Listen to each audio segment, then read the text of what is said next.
تكلمنا أيديهم کہ قیامت کے دن کافروں سے جب سوال کیا جائے گا اور انہیں پوچھا جائے گا کہ تم نے شرک اور کفر کیوں اختیار کیا، تو وہ کہیں گے کہ ہم نے نہیں کیا تھا، یعنی کفر اور شرک ہم نے اختیار نہیں کیا تھا۔ تو اللہ تعالیٰ اس دن ان کے منہ پر مہر لگا دیں گے، اور مہر لگانے کا مطلب یہ ہوگا کہ وہ بات نہیں کر سکے گا۔ اور قریب قریب آ جائیں، ادھر سامنے کی طرف ایک طرف ہو گئے، آپ ذرا حرکت کریں تو برکت ہوگی انشاءاللہ۔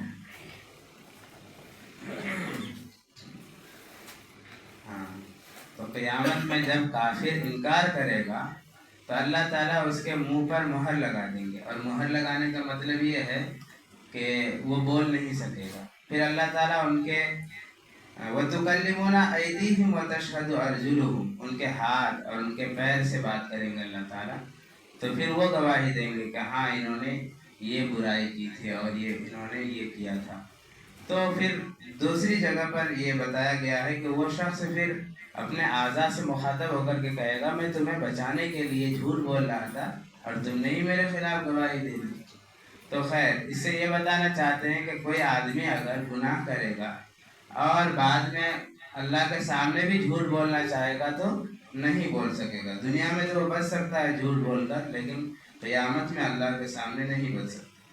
وَمَا عَلَّمْنَاهُ الشِّعْرَ وَمَا يَنبَغِي لَهُ، اللہ تعالیٰ فرماتے ہیں کہ مشرکین مکہ جو یہ الزام لگاتے تھے کہ نبی صلی اللہ علیہ وسلم شاعر ہیں اور انہوں نے اپنی طرف سے شعر گوئی کی ہے، یہ قرآن پورا شعر ہے، تو اللہ تعالیٰ نے فرمایا کہ ہم نے آپ کو شعر نہیں سکھایا اور نہ ہی یہ آپ کے لیے مناسب تھا، اور نبی صلی اللہ علیہ وسلم تو اللہ کے علاوہ کسی سے پڑھے ہی نہیں، اللہ تعالیٰ ہی سے پڑھے، یعنی وحی نازل ہوئی اور آپ عالم بنے۔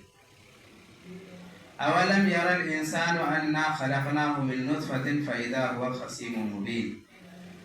عاص ابن وائل ایک شخص تھا، انہوں نے ایک بوسیدہ ہڈی اٹھائی اور ہاتھ میں لے کر اس کو مسل دیا، اور اللہ کے نبی صلی اللہ علیہ وسلم سے کہنے لگا کیا اس ہڈی میں بھی اللہ تعالیٰ جان پیدا کریں گے؟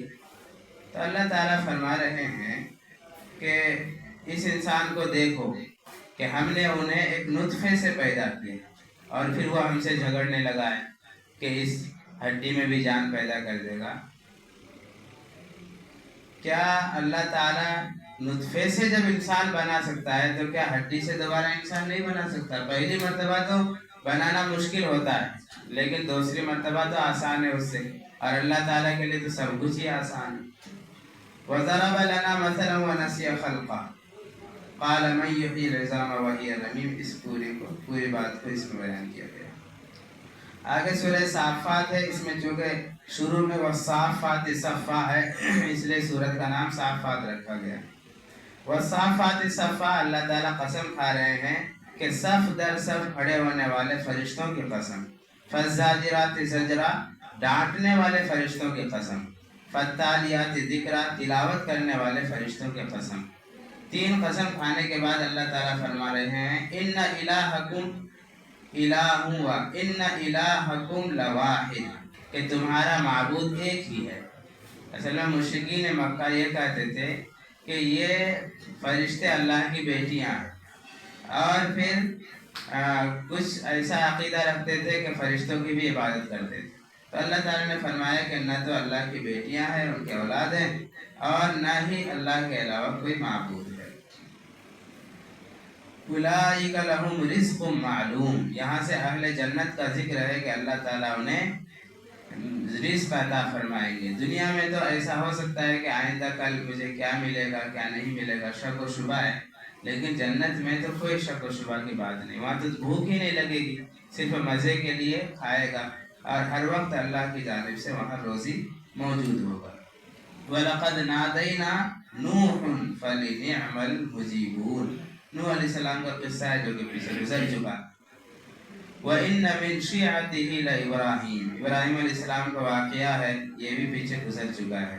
فَلَمَّا بَلَغَ مَعَهُ السَّعْيَ قَالَ يَا بُنَيَّ إِنِّي أَرَىٰ فِي الْمَنَامِ، یہاں ابراہیم علیہ السلام کا ایک دوسرا واقعہ ہے کہ خواب میں ابراہیم علیہ السلام نے دیکھا کہ اسماعیل علیہ السلام کو ذبح کر رہے ہیں. تو چونکہ نبی کا خواب وحی ہوا کرتا ہے تو انہوں نے اپنے بیٹے سے کہا کہ میں یہ خواب دیکھتا ہوں تو تمہاری کیا رائے ہے؟ فماذا ترى. انہوں نے کہا یا ابت افعل ما تؤمر، اے میرے پیارے باپ جو آپ کو حکم دیا گیا ہے وہ کر گزریے. تو پھر ابراہیم علیہ السلام اپنے بیٹے کو ذبح کرنے کے لیے اللہ کے راستے میں لے گئے اور ذبح لیکن نہیں ہوا. اللہ تعالیٰ نے ایک مینڈھا اتار دیا فرشتوں کے ذریعے سے اور پھر وہ ذبح ہو گیا. تو تب سے وہ اللہ تعالیٰ کو پسند آیا اور وہ امتحان میں کامیاب ہوئے تو اس کی یادگار کے لیے اب بھی قربانی کیا جاتا ہے. اذ ابق الى الفلك المشحون ان یونس لمن المرسلین. یہاں سے یونس علیہ السلام کا واقعہ ہے جو پیچھے بیان ہو چکا. فاستفتهم لربك البنات ولهم البنون.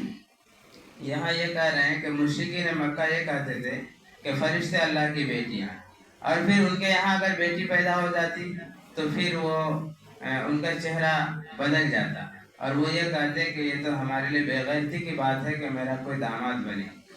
تو اس طرح کی باتیں کرتے تھے، پھر اللہ کے لیے بیٹیاں مانتے تھے. تو یہ تو بالکل خلاف بات ہے کہ جو اپنے لیے پسند نہ کرو وہ اپنے معبود کے لیے کیسے پسند کر رہے ہو. تو اللہ تعالیٰ فرماتے ہیں کہ اللہ کی کوئی بیٹی نہیں ہے.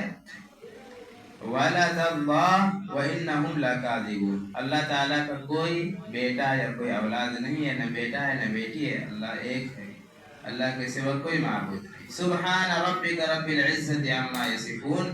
اللہ کی ذات پاک ہے، آپ کا رب پاک ہے جو کہ عزت والا ہے اور ان تمام چیزوں سے پاک ہے جو لوگ بیان کرتے ہیں، یعنی بیٹا ہونا یا بیٹی ہونا. اللہ تعالیٰ سب چیز سے پاک ہے. اجعل الآلہۃ الہ واحدا ان ھذا لشیء عجاب. جناب ابو طالب نبی صلی اللہ علیہ وسلم کے چچا، ان کے پاس مشرکین نے مکہ آئے اور کہنے لگے کہ آپ اپنے بھتیجے کو اس بات سے روک دیجئے کہ وہ ہمارے بتوں کے خلاف بات کرے. اگر وہ ہمارے بتوں کے بارے میں کچھ نہیں بولے گا تو ہم انہیں چھوڑ دیں گے، وہ چاہے جو کرے. تو نبی صلی اللہ علیہ وسلم کو بلایا گیا تو ابو طالب نے ان سے پوچھا تو نبی اکرم صلی اللہ علیہ وسلم نے فرمایا کہ میں ایک کلمہ بتاتا ہوں، اگر یہ لوگ کہہ دیں گے تو اس کلمے کی برکت سے پورا عرب اور پورا عجم، عرب کے علاوہ جتنے بھی سب کو عجم کہا جاتا ہے، تو پورا عرب اور عجم یعنی پوری دنیا اس کے سامنے سر نگو ہو جائیں گے، یعنی اس کے ماتحت ہو جائیں گے. تو سب مشرکین مکہ نے کہا کہ کیا ہے وہ کلمہ؟ تو نبی صلی اللہ علیہ وسلم نے فرمایا کہو لا الہ الا اللہ محمد الرسول اللہ. یعنی ان کے بتوں کی پھر ان کے بتوں کا انکار ہو گیا. تو وہ لوگ بڑبڑاتے ہوئے وہاں سے بھاگ گئے اور انہوں نے کچھ نہیں کہا. تو یہاں اللہ تعالیٰ فرما رہے ہیں اجعل الآلہۃ الہ واحدہ، یعنی وہ لوگ یہ کہتے تھے کیا ہم اتنے سارے بتوں کی پوجا کرتے ہیں تو کیا سب کو چھوڑ کر ایک ہی کو مان لیں؟ ان ھذا لشیء عجاب. یہ تو بہت عجیب بات ہے. ان لوگوں کے موافق یہ عجیب بات تھی، لیکن آگے اس کا ذکر آ رہا ہے کہ اس کی مثال کیا ہے. جو آدمی موحد ہوتا ہے اور جو بہت سارے معبودوں کی پوجا کرتا ہے، ان دونوں کی مثال کیا ہے. آگے حضرت داؤد علیہ السلام کی ایک آزمائش کا ذکر ہے. آزمائش یہ تھی کہ حضرت داؤد علیہ السلام اپنے گھر کا نظام ایسا بنائے تھے کہ ہر وقت اللہ کی عبادت کرنے والا کوئی موجود ہو، چاہے ان کا بیٹا ہو یا بیٹی ہو یا بیوی ہو یا وہ خود ہوں. 24 گھنٹے ہر وقت کوئی نہ کوئی عبادت میں مشغول ہو، باقی سب دوسرے کام میں ہو. تو اس بات کو انہوں نے اللہ سے کہا کہ اے اللہ ہم نے ایسا نظام بنایا. تو یہ ایک قسم کا عجب ہو گیا، یعنی خود پسندی. اللہ تعالیٰ کو یہ پسند نہیں آیا. تو وہ حضرت داؤد علیہ السلام ایک مرتبہ اپنے معبد خانہ میں عبادت کر رہے تھے مسجد میں. تو اچانک سے 2 آدمی آیا اور کہنے لگا کہ میرا ایک بھائی ہے اور میں ہوں. میرے بھائی کے پاس 99 مینڈیاں ہیں، دمبیاں ہیں، اور میرے پاس ایک ہے. وہ چاہتا ہے کہ مجھ سے وہ ایک بھی چھین لے. آپ اس کے بارے میں کیا کہتے ہیں؟ تو انہوں نے کہا کہ وہ تمہارا بھائی بڑا ظالم ہے، ان کے پاس اگر 99 ہے تو اس میں صبر کرنا چاہیے، غریب بھائی کو کیوں اور تنگ دست بنانا چاہتا ہے؟ تو وہ لوگ دونوں چلے گئے۔ تو فوراً حضرت داؤد علیہ السلام کو احساس ہوا کہ میں عبادت میں تھا اور عبادت سے چھوڑ کر ایک جھگڑے کو سلجھانے میں لگ گیا۔ تو یہ اللہ تعالیٰ کی طرف سے یہ بات تھی کہ تم یہ دعویٰ نہیں کر سکتے کہ ہر وقت تم اللہ کی عبادت کر رہے ہو، اگر کر رہے ہو تو اچھی بات ہے، اللہ تعالیٰ قبول فرمائیں گے، لیکن یہ کہنا نہیں چاہیے۔ تو پھر حضرت داؤد علیہ السلام نے فوراً اللہ کے سامنے معافی مانگی۔ وَوَهَبْنَا لِدَاوُدَ سُلَيْمَانَ، ایک مرتبہ حضرت سلیمان علیہ السلام اپنی سلطنت میں جتنے گھوڑے تھے وہ دیکھنے کے لیے چلے گئے۔ دیکھتے دیکھتے عصر کی نماز قضا ہو گئی، تو انہیں بہت افسوس ہوا کہ مال و دولت دیکھنے میں نماز قضا ہو گئی۔ انہوں نے تمام گھوڑوں کو اللہ کے راہ میں قربان کر دی۔ تو اللہ تعالیٰ نے اس کے بدلے میں اس کو ہوا پر حکومت دے دی، جناتوں پر حکومت دے دی اور سمندروں پر حکومت دے دی۔ وہ ہوا کو حکم دیتے تھے تو ان کا تخت ایک سیکنڈ میں کہاں سے کہاں لے کے چلے جاتا، اور جنات تو پلک جھپکنے کے بقدر بھی کہیں سے کہیں ان کو لے جاتے تھے۔ تو جو گھوڑوں سے وہ کام لیتے تھے اللہ کے راہ میں قربان کرنے کی وجہ سے، گھوڑے سے بھی افضل چیز ہوا اور جنات ان کے تابع کر دے اللہ تعالیٰ نے۔ آگے وَاذْكُرْ عَبْدَنَا ایوب، ایوب علیہ السلام کا ذکر ہے۔ ایوب علیہ السلام جب بیمار پڑے تو ایک مرتبہ شیطان آیا، ان کی بیوی رحمت، ان کی بیوی کا نام تھا، ان سے کہنے لگا کہ میں تمہارے شوہر کو ٹھیک کر سکتا ہوں، میں ڈاکٹر ہوں، لیکن ایک شرط ہے، شرط یہ ہے کہ جب ٹھیک ہو جائیں گے تو تم یہ کہنا کہ اس ڈاکٹر نے شفا دی ہے۔ تو جب حضرت رحمت آئی اپنے شوہر کے پاس تو ایوب علیہ السلام سمجھ گئے کہ شیطان آیا ہوا تھا۔ انہوں نے کہا کہ اگر میں ٹھیک ہو گیا تو تمہیں 100 کوڑے لگاؤں۔ تو چنانچہ انہوں نے دعا کی کہ اے اللہ مجھے درست فرما، کیونکہ شیطان ہم پر حملہ آور ہو چکا ہے۔ اللہ تعالیٰ نے ایک چشمہ جاری کیا اور فرمایا کہ اس سے پیو بھی اور اس پر نہاؤ بھی۔ چنانچہ ایوب علیہ السلام درست ہو گئے۔ جب صحیح ہو گئے تو ان کو یاد آ گیا کہ میں نے قسم کھائی تھی، تو کیا کیا جائے؟ تو اللہ تعالیٰ نے حیلہ بتایا کہ پتلی پتلی 100 لکڑیاں لے لو اور ایک مرتبہ میں اپنی بیوی کو تھوڑا سا مار دو تو یہ تمہاری قسم بھی پوری ہو جائے۔ تو یہ اللہ تعالیٰ کی طرف سے رحم اور کرم کا معاملہ تھا کہ قسم بھی پورا ہو گیا اور شیطان کے وسوسے سے بھی بچ گیا۔ سورہ زمر، زمر کے معنی گروہ کے ہیں۔ اس سورت کے آخر میں 2 گروہ کا تذکرہ ہے، اس سورت کا نام سورہ زمر ہے۔ الا للہ الدین الخالص، مشرکین یہ کہتے تھے کہ اللہ تعالیٰ تو ہمیں پیدا کیے ہیں لیکن اللہ تک ہم پہنچ نہیں سکتے، اس لیے ہم بتوں کو خوش کر رہے ہیں، ان کی پوجا کر کے ان کو خوش کر رہے ہیں تاکہ بت ہم سے راضی ہو جائے تو وہ اللہ کے سامنے سفارش کرے۔ تو اللہ تعالیٰ فرماتے ہیں کہ یہ تو بیوقوفی والی بات ہے، جب تم بلا واسطہ اللہ تعالیٰ کو پکار سکتے ہو تو اللہ تعالیٰ کو پکارو، اور اللہ تعالیٰ تمہیں حکم دیتا ہے کہ بتوں کی پوجا چھوڑ دو تو تمہیں چھوڑ دینا چاہیے۔ اور یہ کہ بت کیسے سفارش کر سکتا ہے جبکہ وہ خود اپنی کوئی ضرورت پوری نہیں کر سکتا ہے، تو تمہاری سفارش کیسے کر سکے گا؟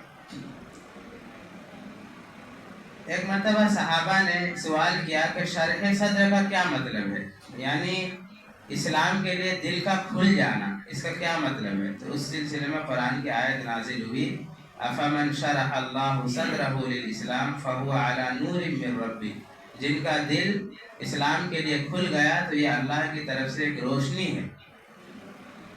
تو اصل یہ ہے کہ جس کا دل کھل جاتا ہے یعنی شرح صدر ہو جاتا ہے، اس کا مطلب یہ ہے کہ ان کو دل کشادہ نصیب ہوتا ہے، اور پھر کشادہ ہونے کا مطلب یہ ہے کہ وہ اسلام کے احکام کو آسانی سے سمجھ لیتا ہے اور اس پر عمل کرنا ان کے لیے آسان ہو جاتا ہے۔ یہ 2 چیزیں، اسلام کے احکام سمجھنا آسان ہو جائے اور اسلام کے احکام پر عمل کرنا آسان ہو جائے، تو سمجھ جائیں کہ ان کا دل اللہ نے کھول دیا ہے۔ تو دل کے کھولنے کی بھی دعا کرنی چاہیے، رب اشرح لی صدری، اے اللہ ہمارے دل کو کھول دے۔ آگے مثال دے رہے ہیں، ضرب اللہ مثلا رجلا فیہ شرکاء، یہاں موحد اور مشرک کی مثال ہے کہ ایک آدمی ایک کی پوجا کرتا ہے اور ایک سینکڑوں کی پوجا کرتا ہے. دونوں کی مثال ایسی ہے جیسے کہ غلام ہے. ایک غلام کا ایک ہی آقا ہے اور ایک غلام ہے جس کے 10 آقا ہے. تو جس کے 10 آقا ہے وہ 10 کی بات ماننے میں اور اس کے حکم پورا کرنے میں ہر وقت پریشان رہتا ہے. اور ایک غلام ایسا ہے جس کا ایک ہی مالک ہے تو وہ اس کے کام میں لگا رہتا ہے, تو اس کو کوئی پریشانی نہیں ہوتی ہے. تو ایسے مشرکین اور مسلمین کی مثال ہے کہ مسلمان ایک ہی اللہ کی پوجا کرتے ہیں, ان کی عبادت کرتے ہیں, تو وہ کبھی پریشان نہیں رہتے. اور جو مشرکین سینکڑوں اور ہزاروں کی پوجا کرتے ہیں وہ ہمیشہ پریشان رہتے ہیں. تو کیا بہتر ہے انسان کے لیے کہ 4-5 معبود ہو, 100-200 معبود ہو, یہ بہتر ہے کہ ایک معبود ہو؟